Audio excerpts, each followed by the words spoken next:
Part 1 of Wuthering Waves 2.6 was, in every sense of the word, cinema. Playing through it felt like stepping into a truly cinematic experience, not just in visuals, but in the way the story carried itself. But beyond the spectacle, another thing that stood out in the story were the themes. One of such themes was contrast. Contrast in behavior, in settings, in characters. And alongside that, we're also drawn into the theme of fate, how it shapes individuals, how it changes relationships, and how it sets the stage for what is to come. But more than anything, Part 1 was set up. It planted questions and mysteries that were left for Part 2 to answer. Who or what had been speaking to Augusta all these years? Who exactly is Avidius, and how does he tie into the events of Part 1? What is the true nature of the journey in paradise, the dark tide, and the countless threats surrounding them? All this was groundwork, and now that Part 2 has finally arrived, it is time to dissect it piece by piece, and by the end of this analysis, we'll answer 3 critical questions. Firstly, does Part 2 carry forward the cinematic quality and thematic weight of Part 1? Contrast, fate, and everything else. Secondly, does it deliver on the setups, giving us satisfying payoffs to the mysteries that we were promised? And lastly, and most importantly,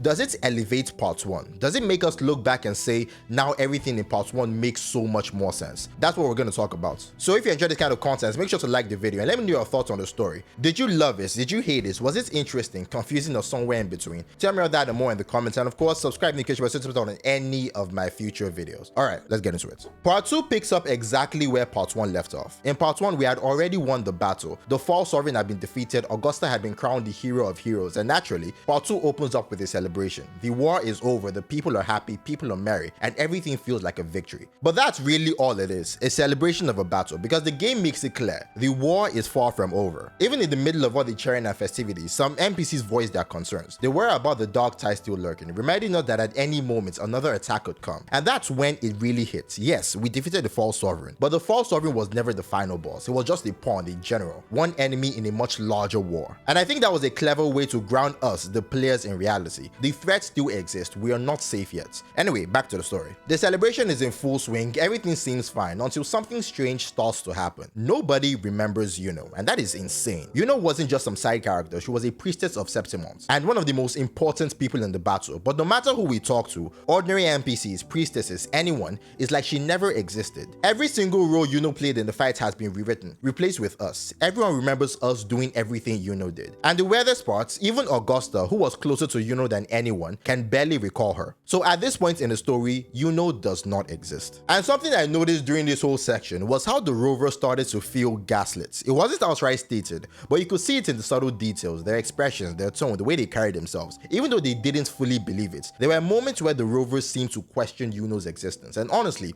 who can blame them? When literally everyone around you is saying someone doesn't exist, NPCs, priestesses, even Augusta, it's only natural for doubt to creep in, especially when there's no obvious reason for that collective denial, no signal beforehand that people would think this way. But the rover had one undeniable piece of proof that Yuno was real: the bracelets. Now, for a bit of context, in case you've forgotten, this bracelet was given to us back in Part 1. At first, it seemed like just a small keepsake from Yuno, but as we journeyed in the Sanguis Plateau, she told us something important, that this bracelet would one day play a crucial role in our journey. And now in Part 2, with Yuno completely forgotten, erased from everyone's memory, this bracelet is the only link left to her, the only proof that she ever existed. And through it, we begin to sense fragments of Yuno's presence lingering around us. Following his trail, we arrive at a hidden location, and it's here we finally gain insights into Yuno's true thoughts, why she chose to sacrifice herself, and what it really meant. You see, back in Part 1, we saw Yuno's vision of fate. Septimons destroyed, Augusta dead, and all that chaos beginning with the false sovereign. By fate's design, we were never meant to win that fight. We were supposed to lose, Augusta was supposed to die, Septimons was supposed to fall. But Yuno's sacrifice broke that chain. By giving herself up, she essentially defied fate itself. One single act changed the trajectory of everything. Now,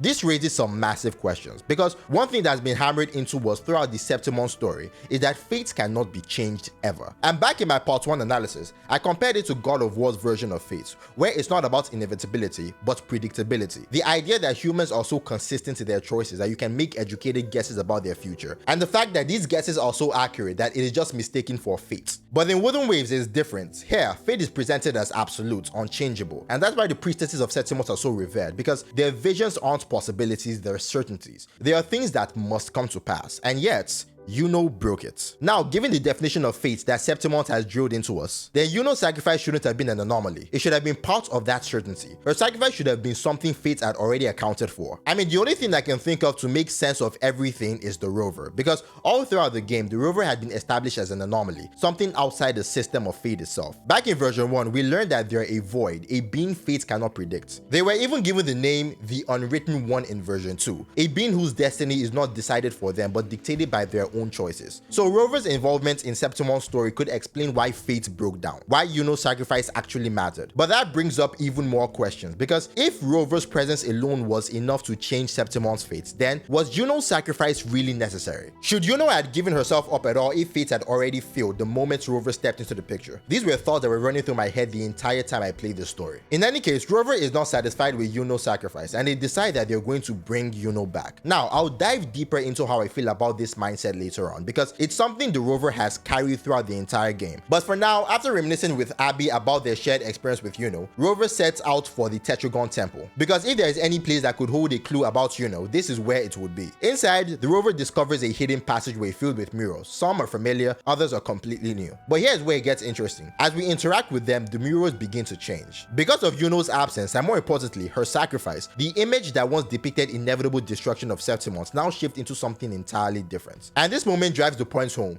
Yuno's sacrifice wasn't just symbolic, it changed fate itself. Going deeper into the temple, we arrive at a room where we finally see Avidius. Now, before I dive into this, I just want to say that this was possibly one of the more disappointing parts of the entire story for me, because Avidius had always stood out as one of those anomalies in the entire story. We saw that Avidius was tied to Cristoforo, who himself has insane connections to the Fragments, so naturally, everything pointed to Avidius being central to the mystery. Part 1 practically promised us that Part 2 would give us answers about who he really was and what role he played. But when we finally see him here, the revelation we get is underwhelming. We're told that his entire life, all of his exploits were nothing but a lie, stories written into the minds of others. And yes, it is clear that this is Cristoforo's doing, given his ability to weave false narratives into reality, but that's really it. That's all we're given. And after this brief interaction, Avidius disappeared from the story entirely. And for a character who was built up with so much intrigue, this felt like a massive letdown. After our interaction with Avidius, we then meet Lilibet, the head priestess of Septimont, and it's in this conversation with her that two very important revelations come to light. The first still ties back to Yuno's sacrifice, because not only did this completely alter the fate of Septimont, but it also left the priestesses unable to see the nation's destiny any longer. From that point forward, Septimont had no clear fate. Its future became completely undecided. Now, the priestesses could only glimpse smaller threads, individual destinies, but nothing connected to the nation as a whole. Once again, this underscores just how monumental Yuno's sacrifice really was in shaping the fate of this land. The second revelation is even more surprising. You see, up until this point, we believed that Yuno did not exist at all in this world, but Lilibet's words revealed that assumption wasn't entirely true. Yuno, as it turns out, was a real person who actually lived, but she died 3 years ago, and this immediately raises major contradiction. Because up until now, everyone we've met, even Lilibet herself, had insisted that Yuno never existed. So how is it possible that someone who only died 3 years ago is remembered by absolutely no one? This paradox puts Yuno in a very strange state. She both exists and doesn't exist at the same time, and this state is what is referred to as chaos. My mission is to kill chaos. Now, before actually stepping into the realm of chaos, this is where my thoughts on Rover's mindset really comes into play. You see, Lilibet does everything in her power to stop us. She warns us repeatedly that this is too dangerous, the risks are too high, and if a single mistake is made while traveling through chaos, it could cause more harm than good. She says this again and again. But Rover's response reveals something important: his hero complex. The Rover wants to be the one who saves everyone, who forces his ideal ending into reality, no matter the cost. And the dialogue options make this crystal clear, because one of them even says outright, "This isn't about Yuno, it's about me." That line alone shows that Rover's determination comes from a place that is at its core selfish. Yes, he wants to save Yuno, but he also wants to impose the outcome he believes is right, regardless of the warnings. And this immediately reminded me of the Rover's interaction with Frolova, because Frolova had the exact same mindset when it came to the Lost Beyond. She chased her goal for years, refusing to let go of the possibility of bringing her family back. She too put herself in a position where a single mistake could destroy everything she was fighting for. And yet, when Rover confronted Frolova, he criticized her. He called her reckless, said she was playing with danger. Now, fast forward and the rover is doing the exact same thing with Yuno. It's a perfect mirror. And I genuinely believe the game is intentional here, highlighting Rover's hypocrisy. He is a hypocrite, and that's what I love about it. The game doesn't pretend Rover is some perfect, noble savior. It shows him as a flawed, extreme, even selfish character. Anyway, after a really cool QTE cinematic, the rover finally finds themselves in chaos. We're here to kill chaos. And speaking of cinematics, this is something the story does a lot, and honestly, I love it. The game constantly finds ways to put us inside these awesome cutscenes. Now, not all of them really need QTEs. Some could have played out without any input at all, but I still enjoy the fact that the game goes out of its way to involve us, whether it is during epic high-stakes moments or even smaller, more mundane ones. It's a design choice that shows up throughout the entire story, and I just thought that it was worth mentioning before moving on. Anyway, back to chaos. Once we arrive, we see a fragment of Yuno, but she's surrounded by the Dark Tide. And after destroying the Dark Tide and clearing the area, we're finally able to interact with this fragment of Yuno. See, the idea here is that Yuno would lead us to more fragments of herself, and through that completion, she'd finally be able to escape chaos. And after this interaction, we get a really cool gameplay mechanic that I absolutely love. Now, I get that not everyone will appreciate it as much as I did, but for me, it hits hard. Why? Because this reminded me of a mobile game I played, a game called Sky Children of Light, a really cool game I played when I was much younger. See, that game is very laid back. You just wander around, doing little things that shape the world. And one of its more memorable features is that you can hold hands with a friend and walk through the world together. It's simple, but I really love it. And when I saw Wuthering Waves give us something similar here, letting you hold hands with Yuno and explore the environment alongside her, it hit me with a wave of nostalgia. It felt like the devs pulled a page right out of Sky's book, and I loved every second of it. Now, as we move further into chaos, we start seeing fragments of Yuno's memories. In one, people praise her as a genius, a prodigy, someone born into a wealthy family. And honestly, none of this is particularly surprising because given the kind of person Yuno has shown herself to be throughout the story, we could have pieced that together ourselves. But then we encounter something more significant, a blacksmith, and it's pretty clear that this is Yuno's father, even though the game doesn't outright confirm it until much later. He explains that he wants to forge a bow for Yuno, but he lacks the crucial material needed to complete it. And the only way forward is for us to travel deeper into the chaos and retrieve that material, the Lunarium Bough. Now, symbolically, the Lunarium Bough is represented as a tree deep within chaos. And this tree isn't just a crafting material. It's the point where all of Yuno's memories, all the fragments she's gathered up onto this stage, finally converge. It acts almost like a checkpoint where everything she's expressed can take shape and manifest. And this makes the Lunarium Bough one of the more important items in all of chaos because it's the piece that pushes Yuno one step closer to becoming whole again. Here, we also gain some insights into what happens to Yuno's mother. You see, the game hints strongly that she was killed in a battle against the dark side. She was a gladiator, a warrior, and her death was brutal. I mean, one eye bleeding and spores growing in the other. It's a haunting image. But what's more devastating is that Yuno believes that her mother's death is her fault. At that crucial moment, she stopped reading into fate, and to her, that single lapse, that decision to turn away, is the reason her mother died. This regret becomes one of the deepest wounds Yuno carries. After leaving the Lunarium Bow's location, we arrive at another area where two doors stand before us. One represents ignoring the foretold fates, and the other following it. Now, this choice is really an illusion, because if you try to pick the door that ignores fates, you'll only be lured back into the same spot, which means that the only path forward is to follow the foretold fates. And I'll be honest, this was a little disappointing. I was hoping that whichever door you chose would at least change the kind of scene you experience, even if both paths converge later, but no. In the end, you're only given one option. That said, once you pass through that door, you arrive at what I believe is hands down the single best part in the entire story. And yes, I know some of you might disagree, but to me, this section is absolutely brilliant. For context, you come across Yuno, who is observing the futures of the people around her. And after a brief conversation, something unexpected happens. You actually step into Yuno's perspective. You take control inside her body and begin seeing the futures of those same people for yourself. Because these aren't just filler characters, they're some of the most interesting NPCs I've seen in gaming. And yes, not just in gacha games, but in all of gaming. That is a bold take, I know, but I stand by it. Here's how it works. People come to Yuno, or rather to you in Yuno's body, bringing items that hold meaning for them. Items tied to whatever fates they once revealed. And using those items as a link, you pair into their future. Now, the first person is rather straightforward. He brings the horn of a monster and asks if you'll be able to defeat it in an upcoming fight. And when you pair into his future, you see that yes, he does win and no one gets hurt. Simple enough. But what makes this system brilliant is the choice it gives you afterward. You can either tell them directly what you saw, or you can have a deeper conversation, dig into why they want to know the future in the first place. And let me tell you, every single time I chose the conversation route because it was through these talks that I realized how layered and human these NPCs really are. Now, the first guy, even if you look into it, his answer stays simple. He just wants his squad to be safe, nothing more, nothing less. Then comes the second person, a woman who wants to know about her love life. Now, unlike the the first person, this woman's fate is not a happy one, because when we peer into her future,